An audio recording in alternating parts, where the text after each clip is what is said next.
It seems like Kenyans are finally waking up to the reality that the current government may not deliver what they promised during their political campaign trails. Well, let's get into the details. What's up, good people? Welcome to my channel. Thank you so much for clicking. If you're new here, please consider subscribing. Road to 2,000 subscribers. If you're coming back, thank you so much for your support. Always like, comment, and share. Don't forget to follow me in my socials at Nancy Calvins KE. A bold and new generation of young Kenyan protesters has emerged on the streets, forcing the government to reconsider some of the components of the unpopular tax proposals. What basically started as anger on TikTok about a controversial finance bill has now turned into a revolutionary movement without being organized by political parties. This becomes the first revolutionary movement that has united millions of Kenyans beyond ethnicity and party. On Tuesday, the 18th of June 2024, hundreds of young protesters who feel Kenyans are already overtaxed with little to show for it, put up with tear gas lobbed by police and stormed Nairobi City, bringing the CBD to a standstill. Equipped with their smartphones, they live-streamed the intense confrontation with the police officers with a determination for their voices to be heard.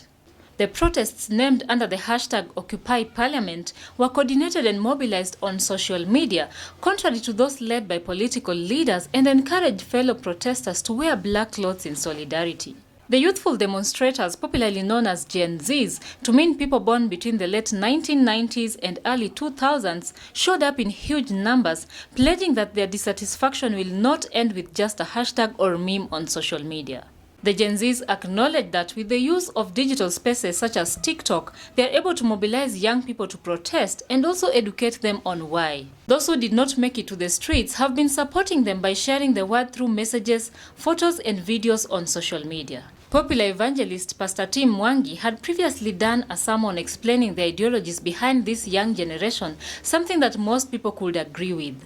According to him, the Gen Zs are a revolutionary generation with radical thinking that believes in breaking the societal norms and changing the status quo with the intention of securing their emotional wellness. He added that Gen Zs can do anything to fight for their rights and therefore they should be handled with a lot of care. Following these intense demonstrations, the government has cancelled some of the proposed taxes, including the ones on cooking oil, mobile money services, and motor vehicles, which critics were strongly against. Despite government measures to control these protests with police officers, Gen Zs have vowed to stand in solidarity until their grievances are addressed. Some of their representatives have also issued a warning to churches, citing claims that some churches have been used by political leaders in the past to brainwash citizens into voting incompetent leaders, something that has elicited mixed reactions online. Today, the 20th of June 2024, marks the second day of public protest by Gen Zs on the streets in several parts of the country and has remained a subject of discussion on social media. Let us look at some of the reactions on social media concerning the current Gen Z's demonstration on the streets. Someone shared here, I quote, "The church can never be finished. The gates of hell can never prevail against it. As far as I'm concerned, Kenya is standing because of a prayerful church. This is not the first empire or generation that has tried to end the church. This cannot happen. And by the way, our battle is not carnal." So that is someone who is clearly putting it out that Gen Z's will probably not win the fight against the church when it comes to how the church is involved in politics. Someone also said here, I quote, "It's high time these thieves in bracket politicians should not be allowed to step in church to pour their filth over there. They should be welcome to repent their sins and sin no more." That is someone who is also putting it out that indeed politicians should be called to church to repent because apparently they are sinners according to that user. Someone also shared here, I quote, "I support the demonstration against the financial bill because the Bible encourages in Isaiah 1:17 in bracket, learn to do right, seek justice, defend the oppressed, take up the cause of the fatherless, plead the case of the widow. And as far as protests were done in a peaceful and respectful way, but for coming for the church is a very wrong move and we will be fighting God himself. Can anyone win against God?" So that is someone who is clearly putting it out that it's okay to demonstrate against some of the things that netizens or citizens feel that they are not comfortable with, but coming for the church at this time may not be a good idea for the Gen Zs. Someone else shared here, I quote, "What I see with this Gen Z, they have approached life in a real way, unlike millennials where even career choices were based on societal pressure." That is someone who also agrees that indeed Gen Zs are the realest people because they are fighting for their rights and they don't care what people may think or what the society thinks about them. Someone also said here, I quote, "There's nothing as satisfying as hearing someone who understands that us Gen Zs don't like to be judged.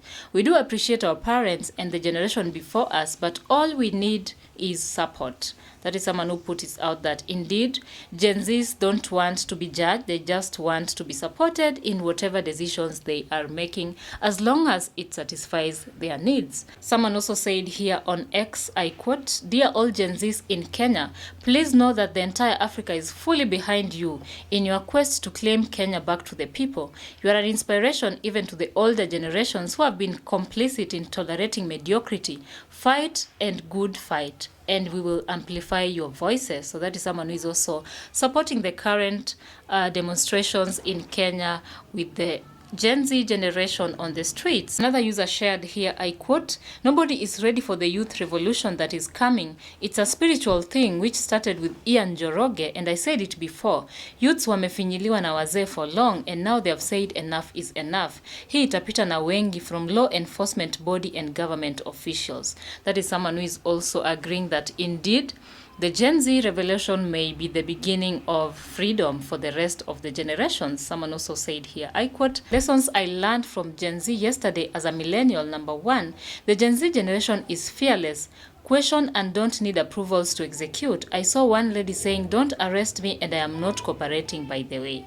That is someone who is also highlighting the fact that, Gen Zs are very courageous and they are not even scared of anything. They are ready to face, the society as long as they are fighting for their rights. A final comment here by Honorable Kalonzo Musyoka. He said, I quote, "I salute Kenyans Gen Z and I stand in solidarity with you. Your voices are being heard loudly and clearly throughout the country." He also tagged at NASA Assembly, "Are you listening, and will you need your constituents' demands to reject Finance Bill 2024? That is the hashtag that is currently trending together with the Occupy Parliament. So we can see that even Kalonzo Musyoka himself is standing in solidarity with the Gen Zs on their protest on the streets against the Finance Bill 2024. I don't know what you guys think about this. You can also share your thoughts on the comment section, and don't forget to subscribe to this channel if you haven't. That is it for now. Thanks for watching. I'll see you on the next one. Bye bye.